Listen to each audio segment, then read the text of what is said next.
Hello again, it's Lock Noob, and here we have a federal lock, and according to the back it's a 710B. And if you know my channel, you know I'm really partial to a federal lock, and I'm not entirely sure why. I just think they're made quite nice, they pick quite nice, they look nice. I don't know, they just work for me as a lock picker. Are they hard? No, not really, but they're a great intermediate lock, and they're a really nice feedbacky pick normally. There are some tricky ones. This one says that it's got a security rating of 8 out of 10, which I would question because I don't know what that means. It certainly does have an anti-pull sort of dovetailed cover here and an anti-drill spinner, but a relatively thin shackle. So I don't know. I mean, it's an odd one. But then, you know, I'm not a security channel. Do I care? Not really. It says anti-drill, anti-hammer, anti-saw, anti-cut. I don't know. Nobody's using a wood saw on a lock, are they? Are they? I hope not. It's got some. It's got a molybdenum shackle. It's rekeyable and changeable. We'll see about that. Let's hope I can get into this one. Yeah, it says anti-drill sliding cover plate, 2 keys, blah blah blah. Yeah, pretty nice. Right, let me throw this in a vise. We'll see if we can pick this off this plastic. I haven't even taken the keys off. It's all still zip tied on. So we're in the vise, and I have one of the Christina Palmer turners here, which is quite a deep keyway. It goes in about that far, and I'm going to pop that in here like that. And yeah, I've got a gem style pick. I can pick bottom of the keyway because it's not paracentric, as long as you've got a thin enough pick. And I'm just stroking the tops of the pins under a little bit of tension and feel that pin 1 here needs to be picked. Oh, hear that click into a false set? A little click on 6, I think. 5, little click. 4, nothing. 3, little click. Back through. Pin 1. Oh, I think we set that. Hard to tell. Move that spinner out of the way. Nothing. 4, 6, 5, 4 now. A little click, 3 little click, back to the back, nothing on 6, nothing on 5, nothing on 4, 3, 2, and 1. Ooh, if it's possible, went into an even deeper false set. So now I'm just trying to find anything gives counter rotation. That was pin 5, 4, so that's 3. This is 2 now, and we are open. Very nice counter rotation on 2 there. Did you see that? It's quite bold. Now, hopefully, we can just remove this from the vise. Move that out of the way somewhere. We're going to put it over here somewhere. I've got a lot of space, and then we can take this and remove it from the box. We won't need the key, but we can look at the bitting if you want. Hold on. So I hope, well, we might need the key. I might cut that off in a minute. But you can see the key here. So high pins 1 and 2, and 3, 4, 5, and 6 go high, and low. So yeah, these are probably maximum adjacent cut heights from 2 to 3, 3 to 4, 4 to 5, and 5 to 6. So yeah, not bad actually, not bad. Right, put that somewhere. Okay, let's see if I can gut this.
It's a lovely little spool in there. I can see, I think. No, it's just a standard pin for pin. Let's push it out. From the back to the front, so that's the front, so that's one. Ooh, very fierce springs. A little barrel pin. A little spool pin. So the barrel pin's like an anti-bump. I think it should sit above the core. We'll have a check. Another spool pin. Very cute little spools, I have to say. They give great feedback in this lock. A very small Bible though. Very small Bible. Look how little this is. So the springs, I'll tip a couple of the springs out as well. Are really small as well.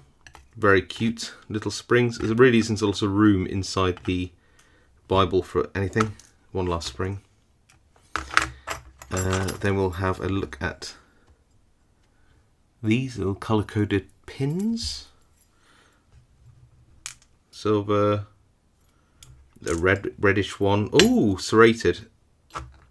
Yep, just like the Federal 90As.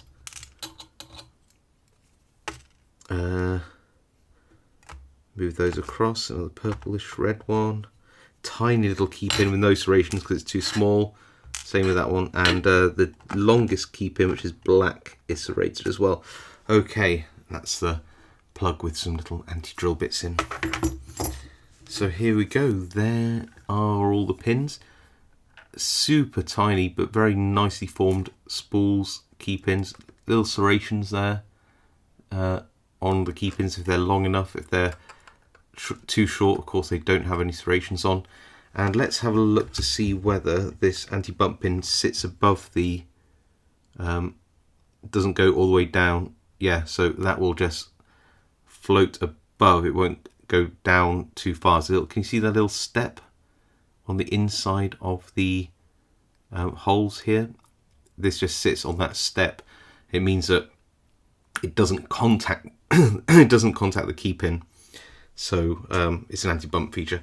Pretty cool. Well, that is the Federal 710B. Did manage to get it open. Well, I did manage to gut it eventually.